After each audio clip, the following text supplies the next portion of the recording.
vai ser muito difícil.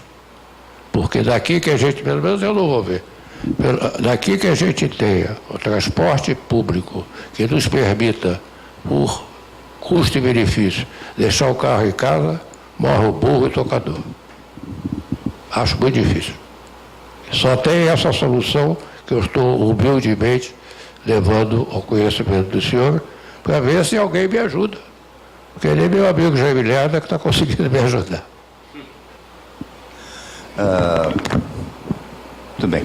Professor, antes de lhe fazer a pergunta, eu quero dizer ao amigo e companheiro que eu acho que esse problema de transporte aqui só pode ser resolvido com inseticida.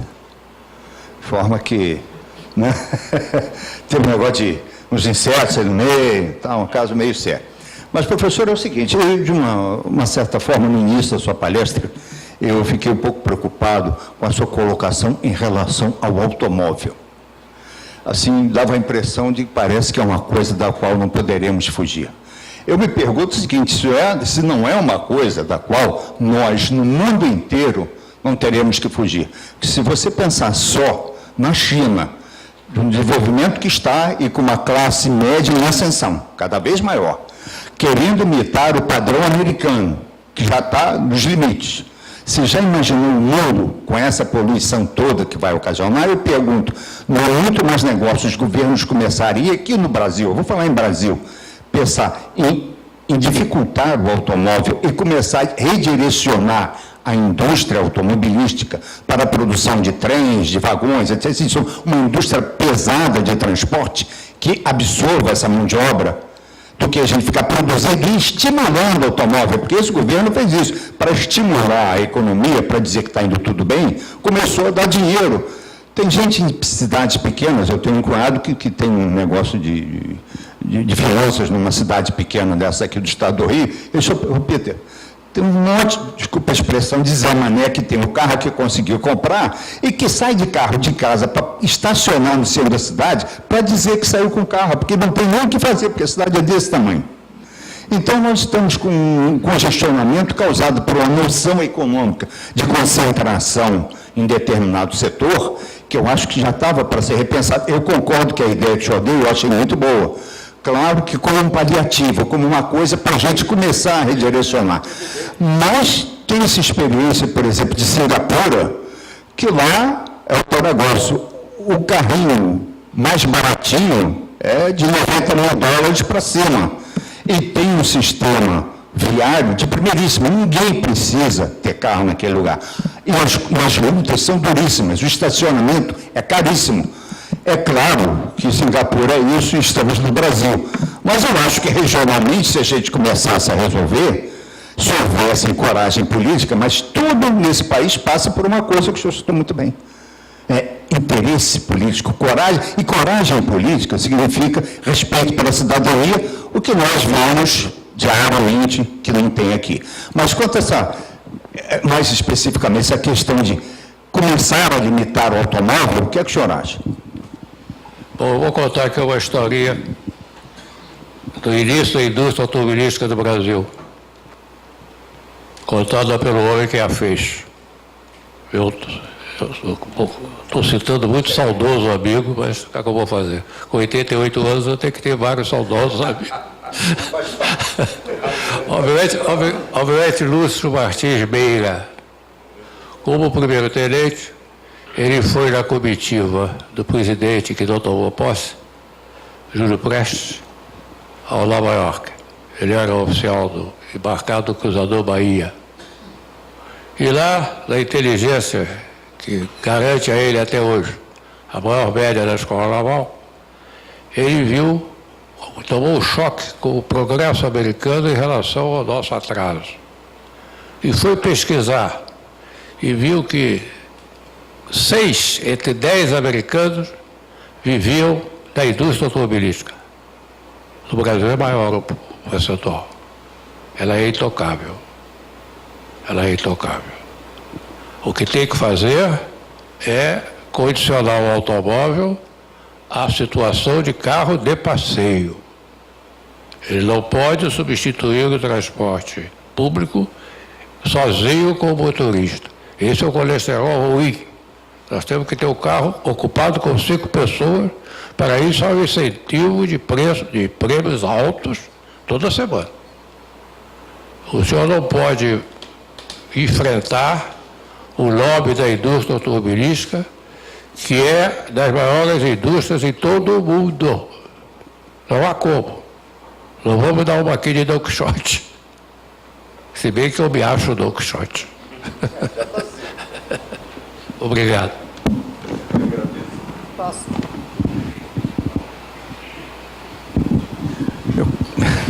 Meu querido comandante Celso Franco, eu o conheço há muitos anos, mas sempre me surpreendo com a sua criatividade, né? Cada vez que eu ouço, é uma ideia nova, enfim, o senhor levanta assim, uma possibilidade acerca da qual ninguém pensou. Então, eu queria, em primeiro lugar, lhe cumprimentar por essa criatividade, que é uma coisa muito importante e de que precisamos muito no Brasil. Agora, tem muita coisa para falar, né?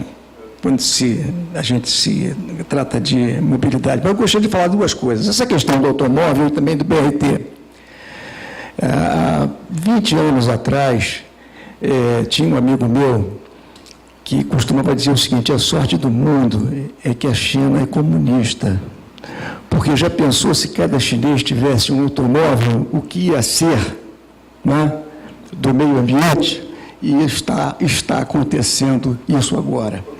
Agora, eu tenho a impressão que essa questão ambiental vai ser equacionada com a substituição do combustível fóssil por outros meios, né, de outras fontes de energia, né? Mas o fato é o seguinte: todos os países do mundo desenvolvidos e em desenvolvimento estimulam a indústria automobilística. Aqui no Brasil, estamos com 70 bilhões de reais programados para investimento na indústria automobilística até 2017. Então, o Brasil vai fabricar muito mais automóveis do que fabrica hoje. O pessoal do BRT, o Jaime Lerner, acha que o automóvel é o cigarro do futuro.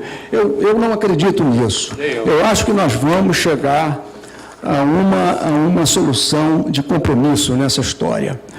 Agora, queria me reportar à introdução que o senhor fez aqui. Eu fico buscando, procurando alguma coisa para concordar com os nossos administradores municipais. Passo o dia inteiro procurando uma coisa para concordar com eles e não consigo encontrar. Em termos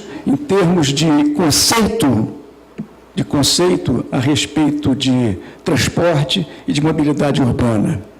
Tenho uma dificuldade enorme. Mexo com transportes há 25 anos. E não consigo descobrir. O problema do Brasil é que os países mais desenvolvidos, eles exportam fábricas de automóveis. E, com isso, eles exportam componentes para as suas fábricas no exterior. No Brasil, nós não temos essa competência ainda. Quer dizer, na realidade, nós importamos automóveis e importamos componentes das fábricas, não é, controladas fora do país, para produzirmos automóveis aqui. Então, esse é um fator da maior significância. Outra coisa é que as nossas autoridades municipais, e me refiro sobretudo às autoridades aqui dos nossos querem medidas semelhantes a que são adotadas em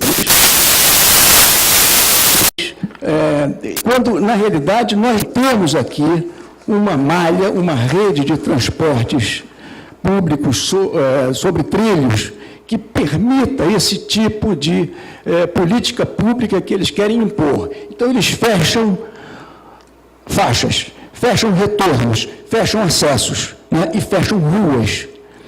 Com isso, eu atualmente tenho, enfim, me relacionado muito com o ex-prefeito César Maia, mas eu sou um crítico dele, porque ele inventou uma coisa no Rio de Janeiro, que é uma coisa na linha do quanto pior, melhor, né? A questão do santo engarrafamento. O santo engarrafamento é uma coisa, é para ficar ruim mesmo, para punir o proprietário de automóvel, para ele deixar o carro parado e não atrapalhar o trânsito. Quer dizer, é um critério, digamos assim, é uma forma de fazer a administração do tráfego urbano curiosa, né? Bom, mas hoje o César Maia, ele faz uma autocrítica a respeito disso. Mas o fato é o seguinte, eu queria basicamente falar do BRT, sabe? Na semana passada, eu faço parte do Conselho de Logística e de Transporte da Associação Comercial, e foi lá uma engenheira da FETransport e nos apresentou um plano de BRT intermunicipal que, vamos dizer assim, ocupa faixas de rolamento de todas as vias, de todas as vias estaduais importantes. Via Light, inclusive o Arco Metropolitano, e de todas as BRs, né? BR-101, BR-040, 493, né? Enfim, se a nossa situação na região metropolitana do Rio já está complicada, em termos de Rio-São Paulo, de Rio-Petrópolis, né? De BR-101, né? Na direção de Campos e tudo mais, você suprimindo faixas para botar BRT, não vai se mais andar, não vai se mais conseguir andar na região metropolitana do Rio de Janeiro, trafegar na região metropolitana. E não é só o automóvel, vem a história do automóvel, mas é automóvel, não sei o quê, carro de passeio, não é só automóvel, não. Existem outros ônibus intermunicipais de média distância, que vão para Petrópolis, Teresópolis, Barra Mansa, Campos, né? Os interestaduais para São Paulo, né? Os utilitários de todas as naturezas, inclusive ambulâncias, carros de bombeiros e tudo mais, né? Os táxis, os automóveis particulares também, que eles são muitas vezes úteis, né? Para transportar pessoas com necessidades especiais, idosos, grávidas e tudo mais. Então, na realidade, eu fiquei muito assustado com essa história. E há um lobby, a coisa FETransport, BRT, é um lobby muito forte do BRT, né? E eu costumo dizer o seguinte, eu trabalhei em Curitiba e trabalhei em Bogotá. Quer dizer, são as duas capitais que são, digamos, mencionadas como exemplos para o Rio de Janeiro. Acho que essa apresentação dessas duas cidades como exemplos, elas são, pelo menos, essa coisa é parcialmente falsa. Curitiba, por causa de uma questão de escala, né? Em Curitiba, porque o BRT, eu não sou contra nenhum modal de transporte, todos eles têm utilidade, todos eles têm o seu desempenho um papel numa malha de transportes, numa megalópole, né? Então, não tem nada contra o BRT. Acontece que não se pode botar BRT em tudo, né? Esse aqui é o ponto. Em Curitiba, o BRT é ótimo, por exemplo, para resolver problemas de corredores críticos em cidades médias ou metrópoles pequenas, né? Toronto, né? Cleveland, Curitiba. E é bom também para resolver problemas em corredores não críticos em megalópole. Aqui no Rio de Janeiro, é adequado fazer o BRT Transcarioca e o Transolímpico. O outro, Transcarioca não, perdão, o Transoeste e o Transolímpico. O Transcarioca já não dá mais para fazer. Então, Curitiba. O corredor mais crítico de Curitiba é o corredor sul, que vai para Pinheirinho. É um corredor de 200 mil passageiros por dia útil. 200 mil passageiros por dia útil. O mais crítico de todos. Pode hoje estar chegando um pouquinho mais, 230, 240.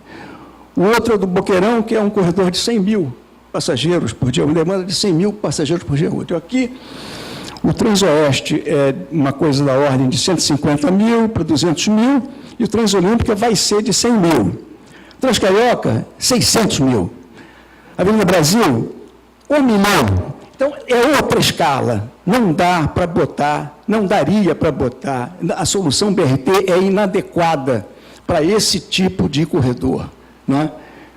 Corredores com mais de 300 mil passageiros por dia útil. E, no entanto, isso está sendo feito no Rio de Janeiro, nas barbas de todo mundo.